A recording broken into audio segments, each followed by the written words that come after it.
Добро утро, Ана, добро утро, Андреј, добро утро за колегите во режија и големо топло добро утро секое утро за нашите почитувани гледачи. Се јавуваме Линковски од Црвениот крст и како што најавивте, ќе зборуваме за неколку теми. Најнапред ќе зборуваме со Слободан Митровиќ, кој што ќе ни каже за она како тие сега се подготвуваат и како го поминуваат овој период. Добро утро за вас.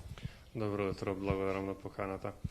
Како што напоменавте во однос на она што примарно Црвениот крст го прави деновиве на теренот, почнувајќи од 18 трети месецов со своите 10 мобилни екипи Црвениот крст на град Скопје заедно со град Скопје и пивара Скопје функционираат во периодот од 8:30 до 12:30 часот, каде што волонтери во рамки на тимовите вршат достава, односно вршат услуга, купување на неопходни продукти, пред се храна, лекови, хигиена за лицата кои што се во ранливите групи и ранливите категории, меѓу кои старите лица, лицата кои што се самохрани родители, лицата пред се во изолација и самоизолација, па и понатаму сите оние во насока на препораки и почитување на мерките издадени од страна на владата. Ова е активирано од неодамна. Дали веќе граѓаните на Скопје се навикнаа, научија, се вртат ли телефонските броеви, дали се информирани за оваа можност? Во насока на информирањето можам да кажам дека се уште трае процесот на информирање за делот на услугата која што ја вршиме. Еве, во просек да речам на за 20 до 30 теренски посети на дневна основа имаме, доколку па се околу 80 најавувања, каде што поголемиот дел се информативни во насока што тоа ние правиме и некои дополнителни услуги и потреби кои што ги имаат лицата, доколку се во можност каде да се обратат и како да добијат одредена услуга.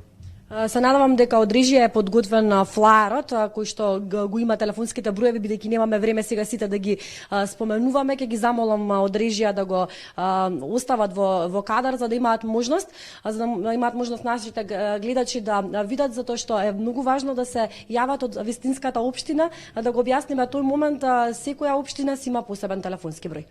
Да, значи поделени се, иако се таму наведени 5 општини, значи тие општини покриваат поголема територија настрана од поделбата на ниво на локална самоуправа во градот Скопје, така да целиот град Скопје е покриен согласно општините, но доколку се јават на друг телефонски број ќе бидат соодветно информирани каде да побараат одредена услуга што им е потребна согласно местото на живење. Така, додека сме овде имавме можност да го чуеме телефонот неколку пати, дека и овде се јавуваат на официјалниот телефонски број. Би сакала да ве прашам, 75 години одбележавте на 17 марта, за жал во вонредна состојба.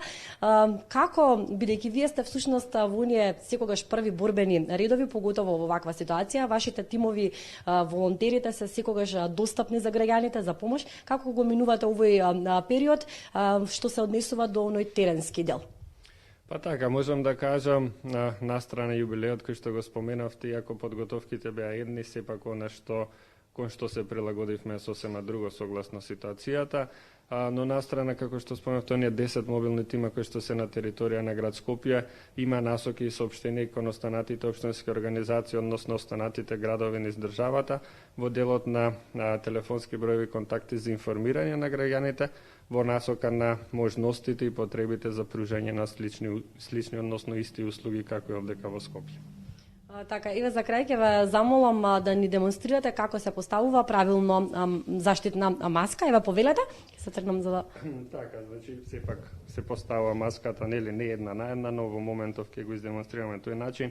При фаќањето на маската, оној обоен дел, најчесто зелен или плав, кој што го имаме, доаѓа секогаш од надвршната страна и оној дел на маската со металната жица, да ја речам натре, просто кажано, секогаш се прифаќа со што помал контакт, посебно во делот кај што се дише, а воопшто да не има контакт на делот на големата површина, да кажем, од двете страни.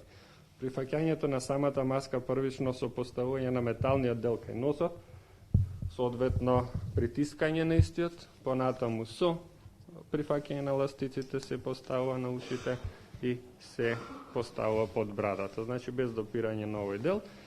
На тој начин е поставувањето, додека пак вадењето на истата е со прифаќање на ластичињата, само одстранување и фрлање во корпа за отпадоци. Да, ќе нагласиме дека станува збор за маска, заштитна маска за еднократна употреба.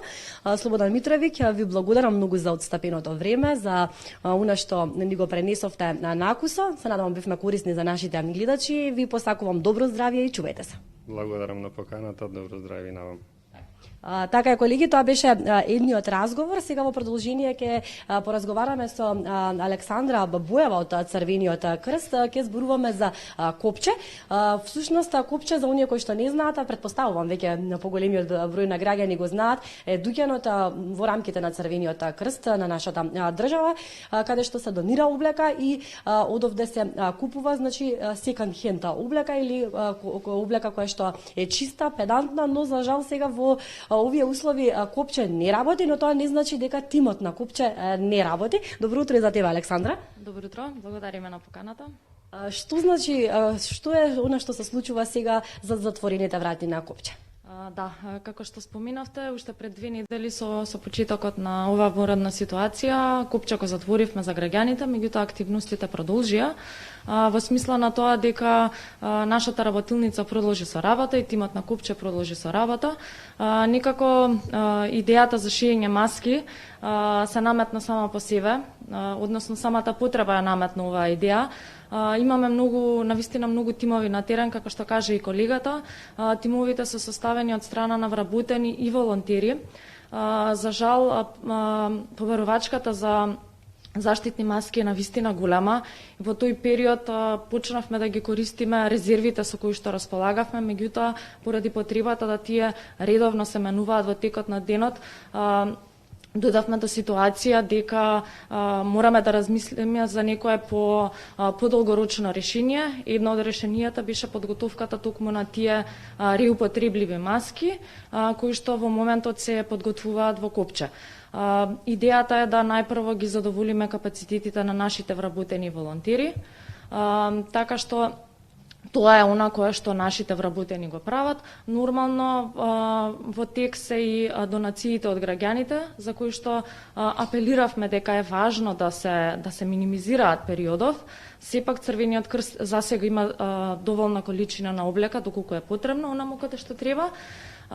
Така што апелираме да тоа се минимизира и нашите вработени се фокусирани на подготовките на маски и минатата недела ја подготвува обликата која што беше потребно да се однесе во семејствата во Девар.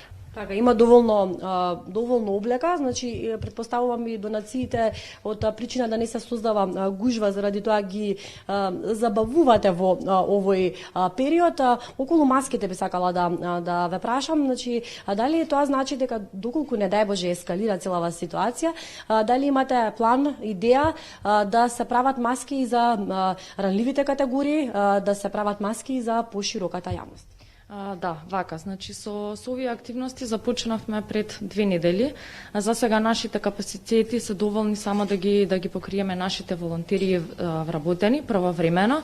Меѓутоа, она што е следно, јас се надевам дека нема ситуацијата да ескалира и да трае толку долго време, меѓутоа никогаш не можеме да предвидиме што е она кое што не очекува, така што нашите вработени се спремни да во наредната фаза веќе излеземе во пресрет на ранливите категории на граѓани, пред се бездомните лица, лицата во социјален ризик, кои што не само што не можат да најдат маски, туку во најголем дел од случаите не можат ни да си дозволат да си купат. Така што тоа е она кое што се прави во наредната фаза, да и тие лица достоинствено бидат заштитени, ние да бидеме тие кои што ќе ми обезбедиме таа заштита. Ги споменавте бездомниците, па овде ми се наметнува она прашање, нели постојано зборуваме седи си дома, хаштагот е насекаде распространет низ светот. Што е со оние лица кои што немаат дом? Да, за жал постојат и лица кои што немаат свој дом. Црвениот крст веќе долго време на територијата на градот Скопје работи пунктот за бездомници. Морам да споменам дека во овој период пунктот за бездомници постојано функционира. Знаеме дека од пред неколку денови имаме и полициски час. Секоја вечер од 9 часот, така што пунктот за бездомници си е тековно отворен. Оние лица кои што немаат дом, нивниот дом после 9 часот, па и порано доколку е потребно, е посекако пунктот за бездомници. За крај, како минува периодот кај вас? Предпоставувам сите работни обврски ви се насочени кон елиминирање на овој вирус, односно справување со овој непријател заеднички за сите. Како ви течат работните обврски? Имате отворено SOS линии, за што поточно станува збор? Да, како што кажавте, голем дел од оние активности кои што ни беа тековни, ги ставивме во мирување. Фокусот е пред се насочен кон справување и ублажување на состојбата во која што во моментот се наоѓаат сите граѓани. Она кое што ние го правиме во моментот и продолживме да го правиме е сервисот за негователи. Продолжува со работа, иако со намалени капацитети. Тоа значи дека обезбедувањето на нега и грижа за стари лица во домашни услови продолжува да работи. Се разбира, унаму каде што не постои друг начин да на тие лица некој друг им помогне. Имаме ситуации кај стари лица кои што живеат сами, на вистина немаат кој друг да им излезе во пресред, така што тука поддршката си продолжува. Истовремено споменавте и SOS линијата за стари и немакни лица. Тоа е линија која што е отворена секој ден работен од 9 до 1 часот. Граѓаните кои што се над 60 години можат да се јават да добијат психосоцијална поддршка и да им се дадат дополнителни насоки како да си устварат некои своји права во текот на овој период, како да им се помогне или слично. Најчесто тие се оние кои што се многу осамени, се соочуваат со страв. Таа популација, за жал, нема можност да биде вклучена и на социјалните мрежи, за да стапи во контакт со некои своји блиски и да ги дознае информациите од прва рака. Така што ние сме тука да им, да тој страв кој што се јавува кај нив на некој начин го облажиме и да им се даде на психосоцијална поддршка. Тука сте и за останатите граѓани, уште една линија има отворено за истата намена, за совети, за смирување, значи 2 телефонски линии, сите граѓани можат да ве побараат доколку сакаат да дознаат нешто повеќе од вас, така? Да, тукму така, значи освен SOS линијата за стари лица, си постои SOS линија која што е за генерална популација. Ова е нешто кое што е многу стресно за секој поединец, така што верувам дека секој може да се најде во ситуација да му е потребна поддршка во пребродување на стравовите кои што, сите се соочуваме. Нормално е.